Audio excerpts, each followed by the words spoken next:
Okay, welcome everybody to our town council meeting of March 1st, 2022. The agenda is in front of us. Everybody's had a chance to review it. If it's good to go, can I get a motion, please? Moved by Councilor Pudlow. Seconded by Councilor Costichuk. Be it resolved that the Council of Town Neepawa approve the regular meeting agenda for March 1st, 2022. All in favor? Carried. And the approval of minutes, everybody's had a chance to read them, and if everything is good there, can I get a motion to move forward with that? Moved by Councilor Nadeau, seconded by Deputy Mayor Headley.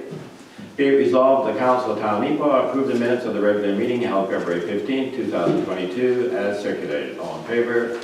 Carried. Okay, we're into council reports. Does anybody have a council report tonight? Well, I guess we had a planning board meeting last night, very eventful, and probably one of our longest ones. But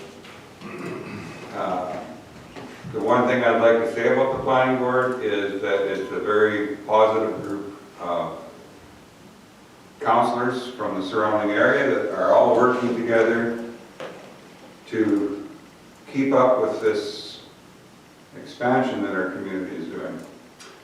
And being in other communities in the last couple of weeks, the amount of snow we have is very minimal compared to other places. However, there is a sale on snow. If you check our website, we will give you a whole truckload of snow for $10.99.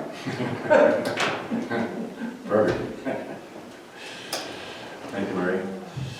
Yeah, Councilor Nadeau. Just reporting on the WMRL, the library board that I'm on behalf of the town here. We finalized our budget for 2022, and it was approved for an 80 cents increase per population, right? So it's a levy based on our population. Now the good thing is it's based on our prior census data. So that'll leave us at the 4609. The total increase to the town of Neepawa will be $3,687. Okay. I'll forward a copy of the new budget to everybody, just if you're curious to see what everything's being spent on. Something to note there is just the agreement with Brandon. Brandon pays less because they subsidize their levy using their rent. They give back some of the rent. It's a really complicated formula, but after the last 4 years, I've been able to figure it out. And if you have any questions, I can show you. But it's getting more complicated because the city of Brandon is looking to renovate their downtown library. And what they're doing is they're taking, a portion of the floor space away, which should result in a reduction in rent. But they're also giving up other parts of the building, such as the basement storage, to their archives, which is again going to reduce the rent, I would expect. I always keep reminding them that, this levy that is, well beyond ours, them paying $9.80 and us paying $12, definitely, we want to make sure that everyone's paying a fair share for sure. That makes sense. So, as we're preparing for our budgeting, that's something for us to look at, a small increase to our library services. But in the end, we know it's well worth it for the services we're getting. Okay, thank you, Jason. Anybody else with a council report?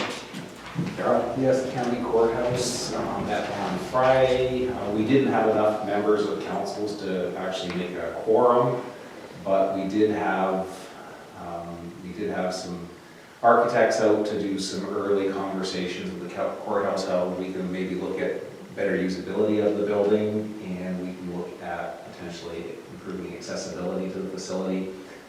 We've got an underutilized facility that is obviously a net cost to the town as of right now. There's not a lot of return back to the community except its curb appeal.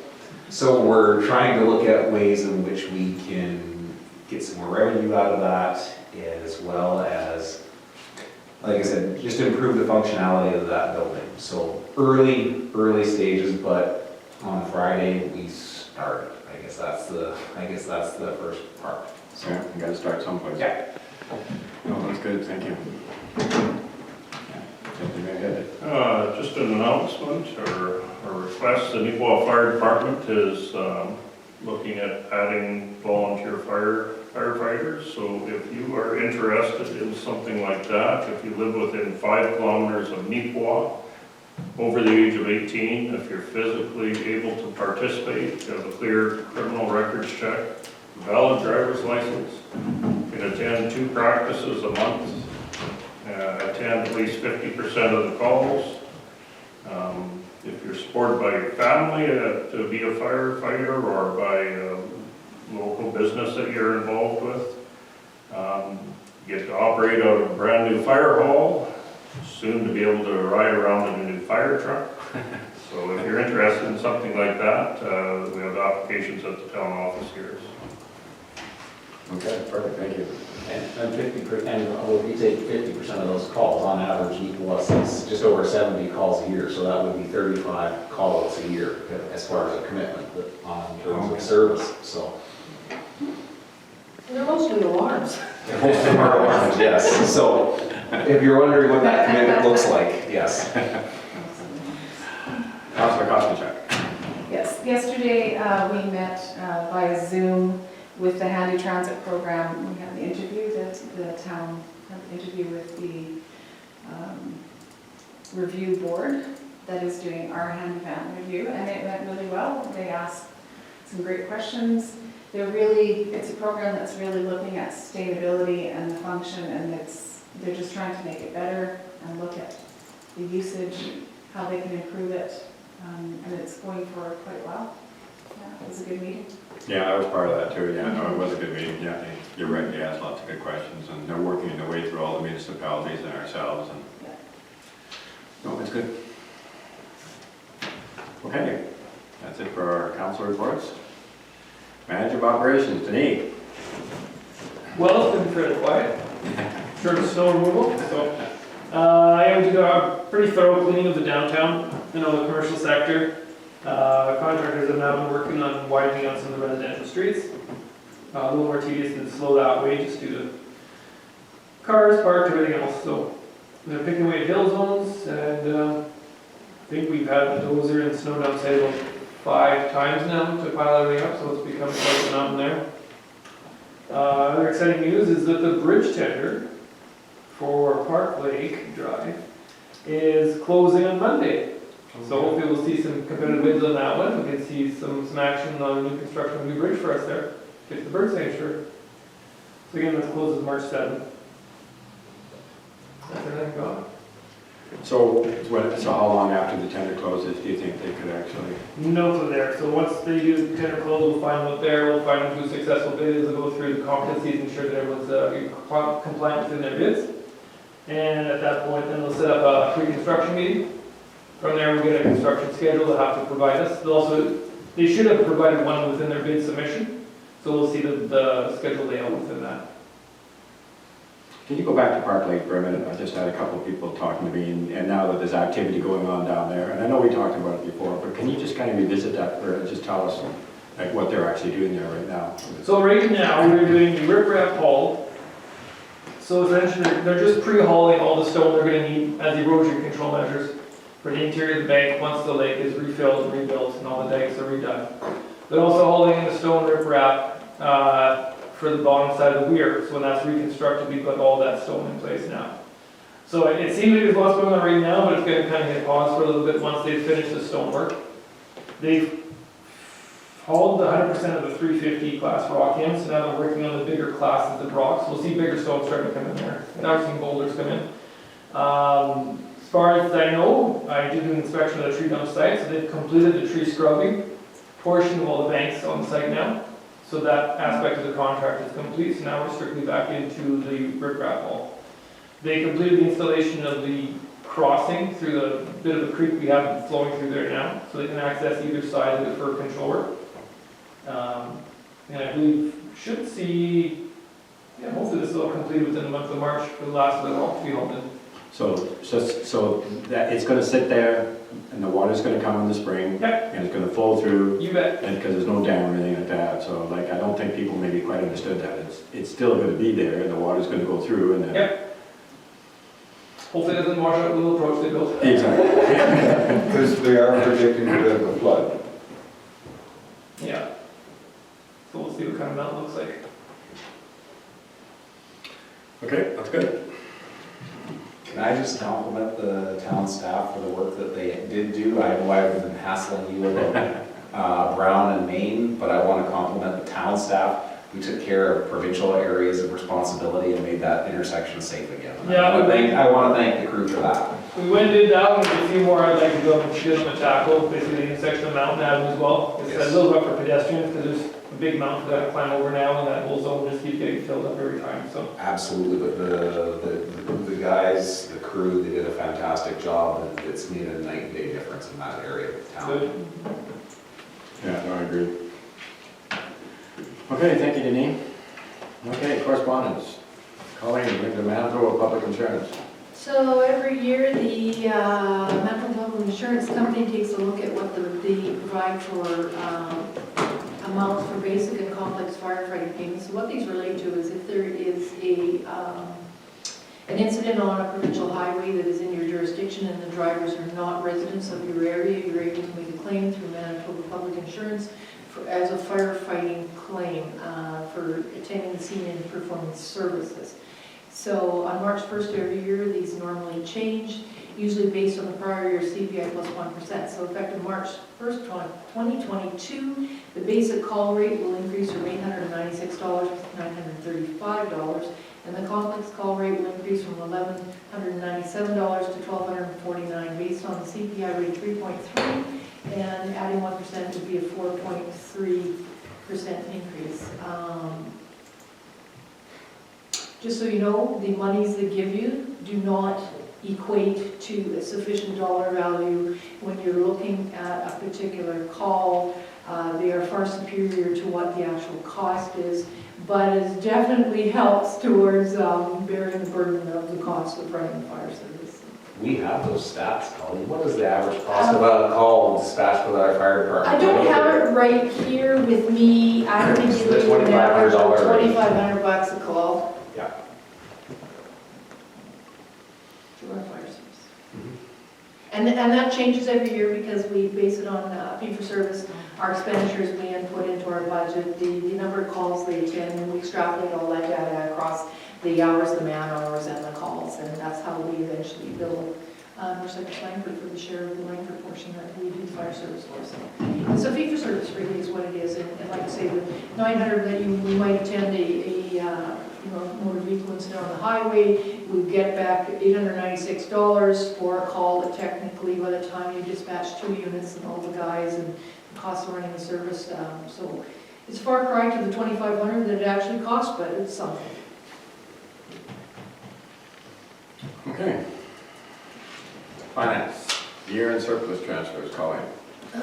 So this is an exciting time of the year when we finally, so you're going to pass your year-end statement, the next document. I'm doing this one first because some of the things that occurred in the statement, this has to be approved first because we actually had surpluses. So it was lovely. I'm just going to read you a summary of what occurred for the 2021 year in general operating fund and utility operating fund. So the municipal act requires that a municipality file not later than March 15th in each year financial statements for the preceding year. So we've wrapped that up now. In respect to this time frame, we finalized them. They will take into account some recommendations for transferring the identified surpluses into reserves so that we can use them again in the 2022 budget and for future projects. So we had an unusual year. The general operating surplus is $1.73 million. It was identified for the year end December 31st, 2021. In summary, we wouldn't normally have surplus. If you take the points I'm going to read to you next, if you take those out of the equation, because those were anomalies that occurred to us, we actually balanced our budget for this year. So the things that made up that $1.7 million were increased revenue of $791,000 due to unanticipated land sales. So at the beginning of 2021, when we built the budget, we never foreseen we would sell all the property that we sold on the CN land. Were we hoping? Absolutely, but you cannot plug that into the budget thinking it's going to happen when you don't know. So we were very cautious of how we budgeted that. We had increased revenue of $247,000 for the addition of taxes linked to development and growth. So when you set your budget every year, you use the information provided by the Manitoba Assessment Branch. At that time, the numbers they gave us did not include new construction and new builds that come on your tax base in September of every given year through the supplemental assessment. So we were very fortunate to come up with $250,000 when those supplements came through in September. We had decreased expenses amounting to roughly $568,481 as a result of the timing of projects and the inability of contractors to start or complete projects in 2021. So things like the paving and the road work, the sidewalks, the drainage. Just to be clear though, those monies, even though they're forming part of that surplus, are going into reserve to be brought back in as a transfer into the 2020 budget so that we don't levy those projects again on the taxpayer. So it'll just be a wash into this budget.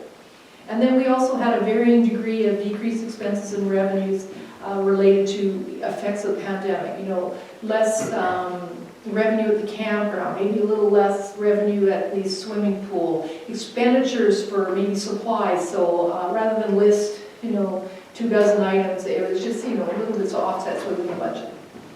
In the utility operating side, we have a surplus of roughly $205,449.79. And this was mostly attributed to the increased water and sewer sales because of our developments, an increase in service connections because of our developments, we charge for those, and basically how we managed through the pandemic. So there were things that we didn't maybe spend in certain areas as well. So we were very fortunate. I would suggest as well that surplus in the utility reserve is also linked to the sales in the general operating side, because when we built the price of selling the land and the properties in the CN development, we built in a component for providing water and sewer infrastructure. So by doing that, we took some of those monies and put it back into the utility budget to make sure that we could pay for those additional expenses as it came forward.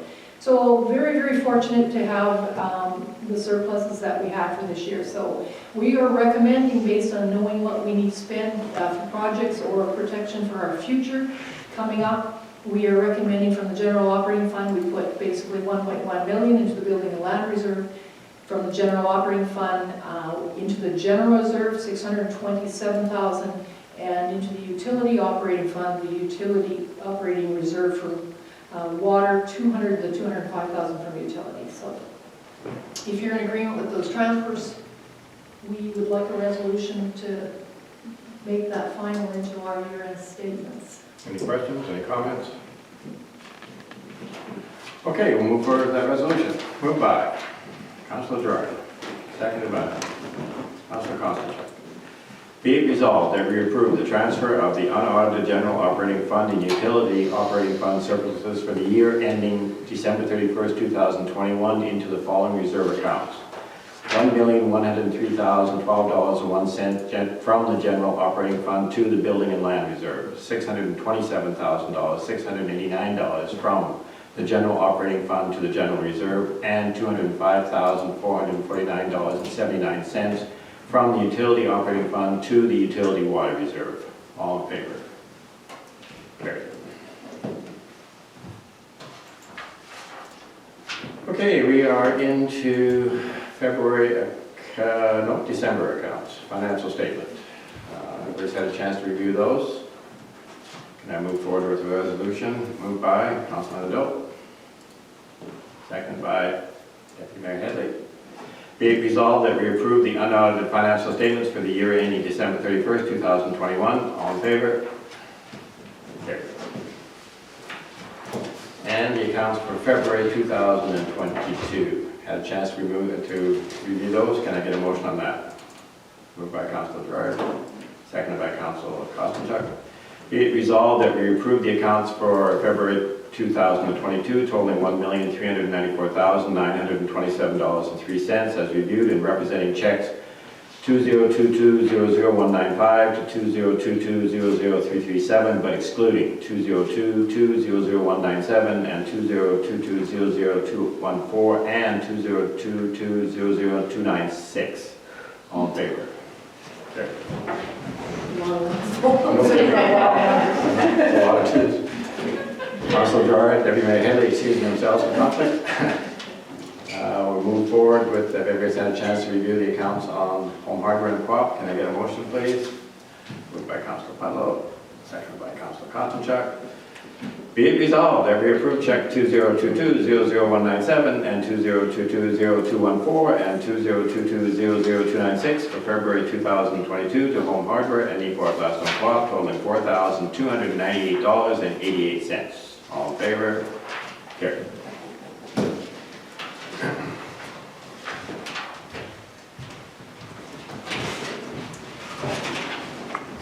Okay, Colleen, into the new subdivision by Reimer. So this is a proposal to subdivide part of the northeast 281415 and within the southeast 331415, lot 17 to 24, both inclusive, block 118, plan 256. The applicant, Owen Reimer, proposes to split an existing commercial lot with the intention to add, and the document says a commercial use for the remaining lot. That's incorrect, actually, and we've already clarified that. To add a multi-residential unit to the newly created lot. So for clarification, this is the Red Apple property. They want to split off the Red Apple into the commercial central. The remaining portion of the lot, which is also commercial central, will require a conditional use to allow for a multi-residential unit there. This application is consistent with the development plan and meets the provincial criteria for a minor subdivision, which enables it to be given conditional approval without requiring an interdepartmental circulation or planning report. Community Planning has issued the conditional approval for the subdivision application as per section 125(1) of the Planning Act. The applicant must obtain municipal approval prior to completing the other conditions of the subdivision. So once we've dealt with this, we will forward our information and the conditions that we've required on this property. A little bit of information has come forward. The standard stuff applies as far as easements and plan of survey to be attached to it. The only other thing that came into play here, because this is pretty straightforward, is the fact that we will require the conditional use application, which was not on the community and regional planning document, so I have that part of your resolution. I also have stated out there we would enter into development agreement to identify things that we want to have achieved as this development goes forward, which would also include the ability to connect to our water and sewer, line it up with Mill Street for part of that project that's going to be ongoing there under basically the guidance of our bylaw for charging rates for $16,000 for water connections and $5,000 for the sewer, plus a certain amount per door. So we're looking for approval of the subdivision based on the criteria we've listed on your resolution, which you'll have in front of you.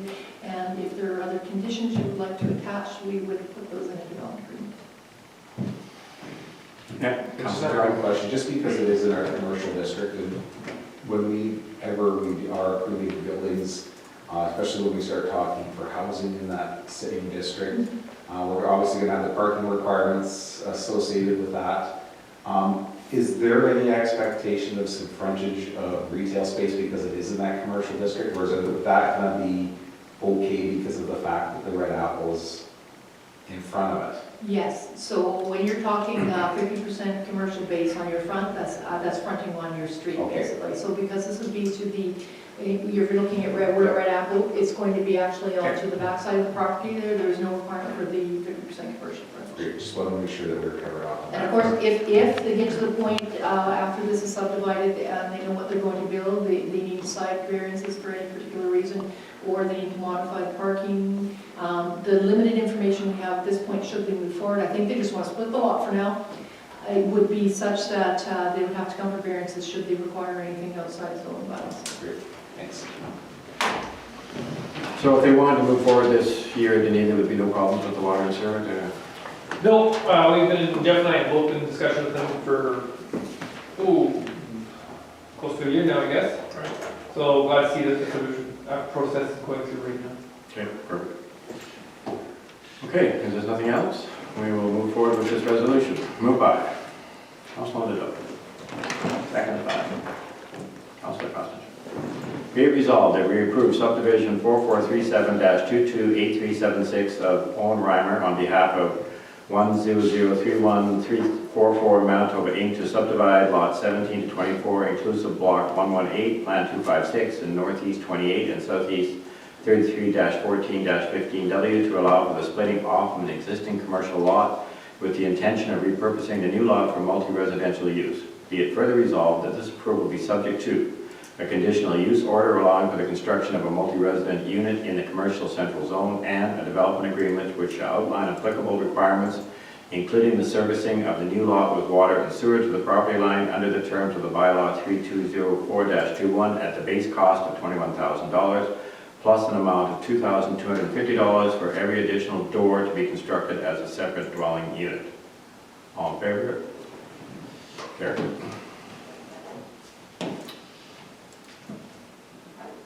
Okay, Denise, you're looking for a snow blower. Well, not quite looking. We didn't take receivership of it today. Oh, okay. Okay, we're not. We're looking for forgiveness. So based on our initial budget presentation, we came up with a pretty balanced budget for you guys. Everyone seemed pleased with that. Staff have been begging me for a snowboard attachment for the one unit. So I decided to proceed immediately before the last unit's gone. Well, yes, no. No sense bringing it in July. So we brought in, it's arrived, the staff will be, they might have been using it today, I don't even know. So how would it be used, like just on a regular basis? It would just be on the streets or? Yeah, it's an attachment for one of our municipal machines, so they can flick, it's just another bell and whistle they can add onto it, so. In a year like this, they could have used it for sure. Yeah, no kidding. It's a little late receivership of it, but, better late than never, I guess. Okay. So because you wouldn't be approving this until the budget got approved, we technically didn't need approval to get it, so you have a special resolution tonight. Just to be clear, we did not get 3 bids on this. It's a special piece of equipment to go on the holder machine, which needs special equipment. And we talked about all the various attachments when we first bought the holder that we could add to the machine and make it more functional, so. Actually, this attachment is ironically cheaper than the first base Yeah. we came around with, because it was not quite a demo unit, but old inventory sitting on their stocks. So still brand new, Oh, okay. but they want to, we had 2 options. One was a demo unit, which we didn't need, a little more banged up, and this one was one in nice shape, so we got it from our current supplier.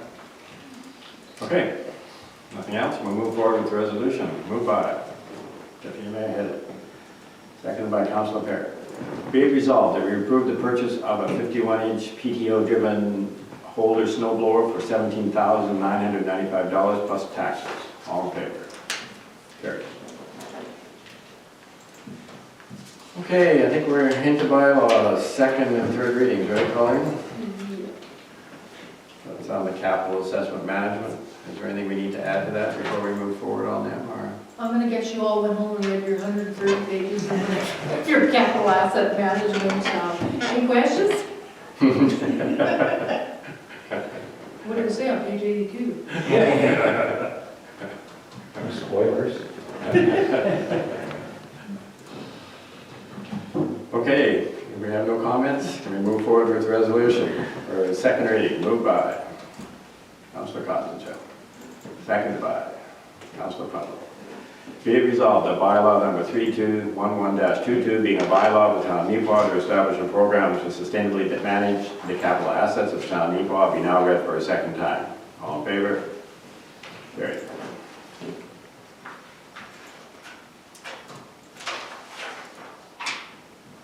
Okay, we are now going to read this for a third time. It's a recorded vote. So again, moved by Deputy Mayor Headley, seconded by Councilor Gerard.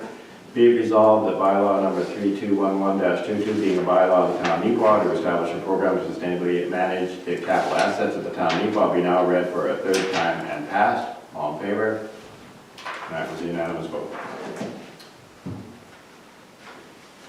Okay, we are now into management resources in an election, municipal resources in an election, Colleen. So this is a new bylaw for every municipality in Manitoba. Basically, the Municipal Act added section 93:18.1 and subsection 1. It talks about basically restrictions during a municipal election when you're looking at municipal resources. We have to pass this bylaw 180 days before the next general election, which will be on October 26th, so we're passing it in good time. It restricts the use of municipal resources during the 42-day period before any by-election or any general election. So this bylaw, the Department of Municipal Relations, through various things that are occurring in municipalities across the province, has deemed it reasonable to ask municipalities to support these types of bylaws in their municipalities, to make sure that people who are running as candidates in elections are not using the advantage of any type of municipal resource for the purposes of positioning themselves in election. I wouldn't suggest this quite often happens with candidates who are not a current incumbent on council, but definitely, and it has never happened here to my knowledge, but you can't use the logo, you can't use re-elect Mayor McCutcheon, for example. You can say re-elect Blake McCutcheon for mayor. It's all about how you word things and not using something that everybody doesn't have access to. So in that 40-day period, there are definite restrictions about, you run your own kind of thing, run your own campaign without any input or, assistance of anything that's municipal. So this will be first reading. Okay, Councilor Gerard. Oh, just go ahead. Sorry, moved by Councilor Gerard, seconded by Councilor Pablo. Be it resolved, the bylaw number 3212-22 being a bylaw of the town of Neepawa to establish rules and procedures for the use of the municipal resources in any election be now read for the first time. All in favor? Carried. Okay, and the bylaw for Stonehouse Street, Colleen. So this is just further to our discussion of subdivision we're doing right now to take that little triangle piece of weird property that's north of Chicken Chef and create a small piece to position Stonehouse Road more collectively as one as opposed to a little piece missing in the middle. And I need to open a municipal road. We do it by bylaw. Once we get first reading, this goes for circulation around the province for any comments, and I don't think there should be any issues, but this is the process, so. Okay. First reading. It did take 6 months to pull the back alley. So, Okay. Well, we'll think this out. Okay, moving forward. Moved by Councilor Cotton. Seconded by Councilor Nadeau. Be it resolved that bylaw number 3213-22 being a bylaw of the town of Neepawa to open municipal road, Park Stonehouse Street, be now read for a first time. All in favor? Carried. Okay, we're into the business. Any discussions tonight? I guess the only thing I thought maybe I'd just talk about saying, because we are an elected council and we do live in a democratic province and country, I thought it would be nice just to say, we see what's going on in the Ukraine, and I think it just reminds us that, today is, vaccine mandates were, the passport was, done today, and we're going to do the masks in 2 weeks, and I know there's people on all sides there, but I think it just reminds us that we still have the democracy that allows us to make these decisions freely, and we're not, we can, you can be in the minority, you can be in the majority, and we're allowed to do that because of the country we live in. So I just think it's just so sad what's going on over there, and how fortunate we are, and how much I think we should be thinking about them, and hopefully that there will be a resolution there at some point. That's my comment. If there's nothing else, we will. We do have Neepawa residents who have come directly from the Ukraine. Yeah, absolutely. Yeah, and we have a big community of Ukrainian people here. You're correct. Okay, if there's nothing else, we'll move forward with adjournment. Moved by Councilor Puddle, seconded by Councilor Kotzachuk. Be it resolved, the Council of Town of Neepawa do now adjourn this regular meeting of council at 7:35 p.m. All in favor? Carried.